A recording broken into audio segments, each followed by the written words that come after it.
Salve a tutti. Welcome back, everyone. Welcome to Italian is Awesome, lesson number 3. So in the last lesson, we went over phonics, and we finished up the phonics, and then we got into some intros.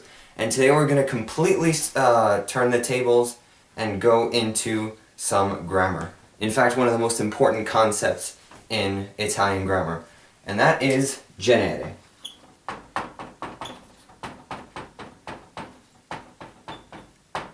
Or gender.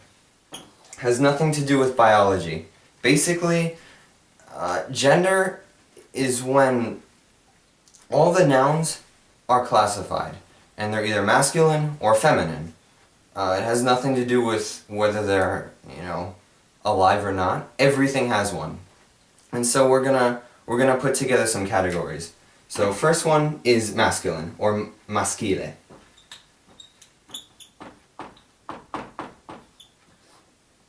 And then the second one is feminine, or femminile.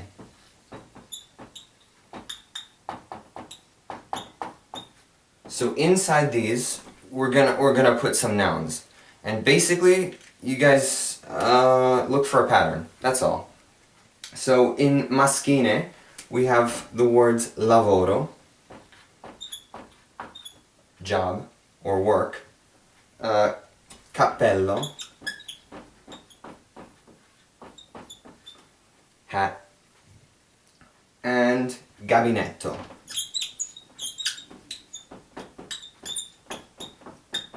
Toilet. In femminile, we have pietra, gamba. By the way, pietra means stone, gamba is leg, and guerra,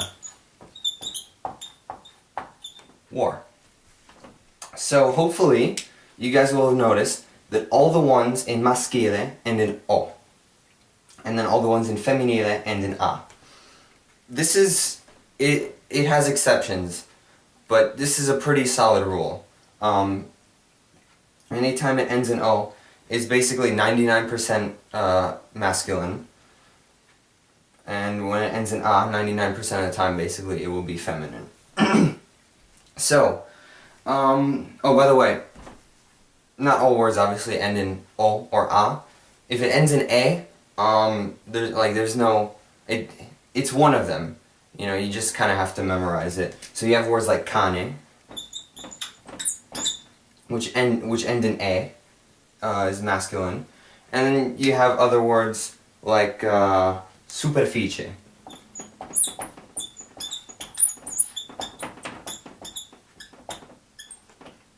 which is feminine. It also ends in A.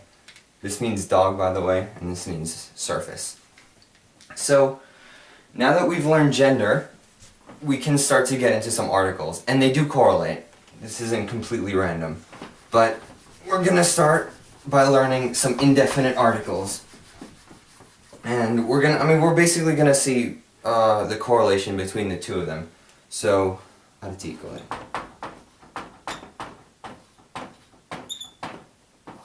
So in English, you have these two. Those are your indefinite articles. Because in English there is no sense of gender between inanimate objects. These never change. Yet, what happens in Italian, you have to change the articles at times because of the gender. So basically, here are the articles. You have un, or you have una. And this, once again, correlates to the gender. Un is for masculine things, una is for feminine. So, you say like, un cane is a dog, and then una gamba is a leg. It's pretty simple. That's pretty much it as far as articles. So just know the gender, know how to find the gender, and then correlate that to the article. The only thing about feminine articles, though, notice that this ends obviously in a vowel. Now what if we have a word that starts in a vowel? Like, say, anima, which means soul. If we have this word, theoretically we just take una, we add it in front, we have una anima. But that sounds kind of bad. It doesn't flow very well. So all we have to do, we have una, is we cut the A. And then you're left, and we add an apostrophe. So now you're left with un anima. That's basically it. There's one more indefinite article though to learn. And it is for masculine, which is not as straightforward. Basically, first of all, it's uno. And this takes the place of un whenever there are certain cases. So say we had the word specchio, which means mirror. We could say un specchio, but this, I mean, once again, it sounds bad. Like un specchio, you have a lot of consonants in here, and you don't want that. So basically, in order to give it a bit more flow, you just add the o. So you have uno specchio. And then there are other cases as well where this is what happens. So uno is basically used when you have esse plus a consonant. Any consonant, it doesn't matter, because you can have a lot of that in this language. So esse plus consonant is always gets uno. You have uno specchio, you know. Anything else, s plus consonant. Also, if it's a vowel. And that completely contradicts what I said about 2 minutes ago, because why would you want two vowels next to each other? Say you have the word animale, which is masculine. It starts in a vowel. Why you don't just say un animale like this, like two separate words? I don't know. But you don't. You add the apostrophe in because it's uno. I don't know why. It actually doesn't make a whole lot of sense. But that's how it works. That's how you have to learn it. So S plus consonant, vowel, zeta. Because it kind of has a sound of two consonants, like z, it also gets uno. And then lastly, this is very rare by the way. This almost, you almost never see this, but PS or PT, like to start a word.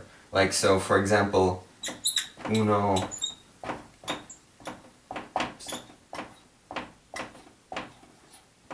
psicologo. The P is not silent. The P is not silent. You have, once again, two consonants together.